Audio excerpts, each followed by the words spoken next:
Okay, today we're going to look at a reading skill that instead of just when your children read books, instead of just having them read the words, they do have to be able to critically think about what they're reading and compare and talk about different things. And so today, one of the good graphic organizers or skills that we can do to think about and critically think about our reading is using a Venn diagram. And so this is a Venn diagram. It has the two circles, the cross, in the middle.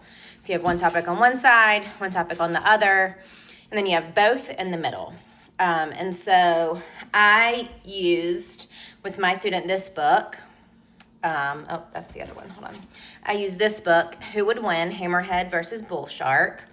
And so I had the student write hammerhead on one side, bull shark on the other, and both. And so when he was reading, I would have him go back in the text and find something that was just about the hammerhead, which means the bull shark does not have it also, or something just about the bull shark and the hammerhead doesn't have it, and then find two things in the middle that they both have.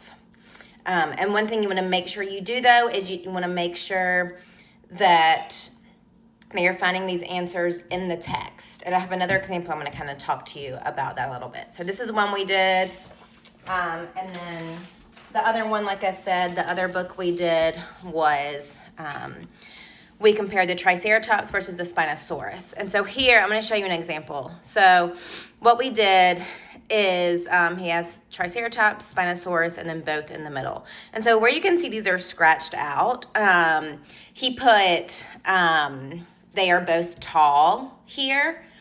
And the reason I had him scratch that out is because tall is not something it said in the text. He looked at the pictures and said they were tall, but then I explained that, to a small animal, something that's tall is a lot different than a larger animal. And so that wasn't concrete evidence that you would find in the text. So I had him go back in the text and find things that were in the text. And so one thing it did say in the text is that both have feet under their body, not on the side.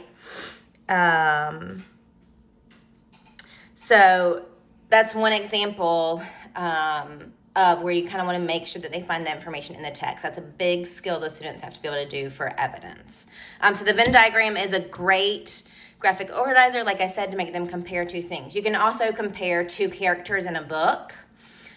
Or you can compare two books as well. So, for example, I could compare, like if I was reading a Magic Treehouse book, I could compare Jack and Annie. And like I said, you just want to make sure you're using things from the text.